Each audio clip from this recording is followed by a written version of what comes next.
Dear Mom, I've been thinking about writing a letter to you for a very long time. I just didn't know where or how to start. There's so many things I want to say, but the reality is I simply want to say thank you. From the bottom of my heart, thank you for being you. Without you, I would not be here to tell you how proud I am to be your daughter. I'm so glad you thought, what the heck, what's one more? Maybe we could finally get a girl. And let's be honest, you and Dad with 6 boys in a 2-bedroom farmhouse? What were you thinking? Again, thank you. Thank you for raising amazing sons. I believe they're the hardest working men I've ever known. You taught them the value of a hard day's work and the rich rewards of enjoying a fresh watermelon at the end of a long, hot summer day in the fields, as well as too many other things to list. I can only hope that my boys have the respect and love for me that my brothers have for you. You were a hard ass, and no one will deny that. Yet my brothers would move mountains for you and never think twice. Your strict discipline was respected, not hated. Maybe for sure a little feared at times, but they probably deserved it. You also knew when to give them a hug, tell them you loved them, and that everything would be okay. Again, thank you for blessing me with the greatest loving brothers a little sister could ask for. Considering I came along so many years after the boys, to a certain level, I was probably your most difficult child. Thank you for putting up with the teenage Robin. I know you tried to do the best you could with me. I know that I was fearlessly independent and wanted to run the show. I pushed back when you made it perfectly clear that you were in charge and you didn't back down. I hated that, but respected the hell out of it. You did what you thought was best for me and tried to give me every opportunity to better myself in many ways.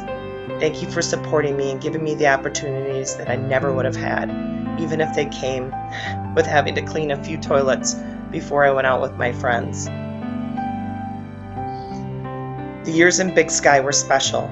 Thank you for the memories there. So many I don't know where to start.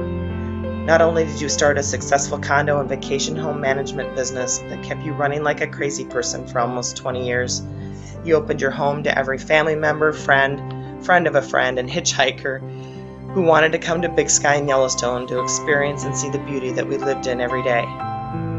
No matter how busy you were, you always made time to open your home and show guests a fun time. The times around the table playing Uno, Oh Heck, Dice 5000 were priceless. And let's not forget spoons. We were so lucky that more things didn't get broken when people were driving across the table to grab a spoon. Such fun times. Thank you, thank you. As the old saying goes, grandchildren are God's reward for not killing your children, and your rewards have been plenty. When many of your grandchildren were young, they got to take a special trip to Montana with Grandma Hubsy, or in later years just known as Granny. Special memories of those summer trips filled with nonstop chatter of, are we there yet? Do I have to? I don't eat that kind of food. How many places do we have to clean? Do we have any more golf balls to sell? Can I go sell more golf balls? Look how much money I made.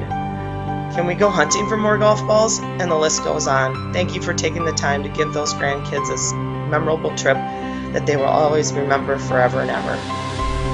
Thank you for coming to visit us so many times over the years. We were so happy when we could hear that horn honk and see the truck gotta go and the camper me go to coming into the driveway. The excitement and joy in all of our faces was priceless. The kids loved going out to stay at Granny and Grandpa's, even if it was just in the driveway. Shotzi even loved to stay at the camper when you were here. It was always a fun place to go. Food even tasted better in the camper. Fun times listening to old country music, dancing around, playing games, or just laying down with Granny to watch TV and take a nap. Thank you for teaching my kids about planting and tending to a garden, and how to make awesome apple pie from picking apples from the trees in the yard, and how to make the world's best cookies. Those memories are so special. Thank you very much. As I can remember, it has been a big thing in our family. Sports have been a big thing in our family. You've always had the game on, whether it be baseball, football, basketball. I love your competitiveness. Thank you for giving us the competitive spirit and the love of the good game. Thank you for coming to the kids' games and watching them live streamed from your living room. You sat in the pouring down rain last fall when you were feeling so sick from that chemo drug, just so you could watch Alec play varsity football. You always did everything you could to get to a game if it was at all possible. That meant a lot to them to know that you came to cheer them on. Thank you. I have to admit, as I'm sure you know, when I was young, I hated my name. I wanted to have a normal name, a name that everyone else had. And no, it wasn't Sapphire Victoria. And as I got older, I realized how cool my name actually was. Robin Evie Jo. I could never imagine another name now. I love that you and I share that same name, so much so I gave that middle name to Autumn. She may not quite appreciate it yet. I didn't until I was a little older. I love that us three are the only Evie Joes in the world. Thank you for that special name. I could literally go on and on with so many things I could thank you for, Mom. Too many to remember in just one sitting. Because yes, as you keep telling me, I'm almost 50. And once again, I will remind you that I have another year before that half-century mark, and I don't want to rush it. I'm going to keep this as a working document, adding more as things come to mind. Thank you for being you. My life would not be if it weren't for you. I will never forget that. Everything that is me is part of you. Thank you. I love you, Mom. With love, your daughter, Robin Evie Jo.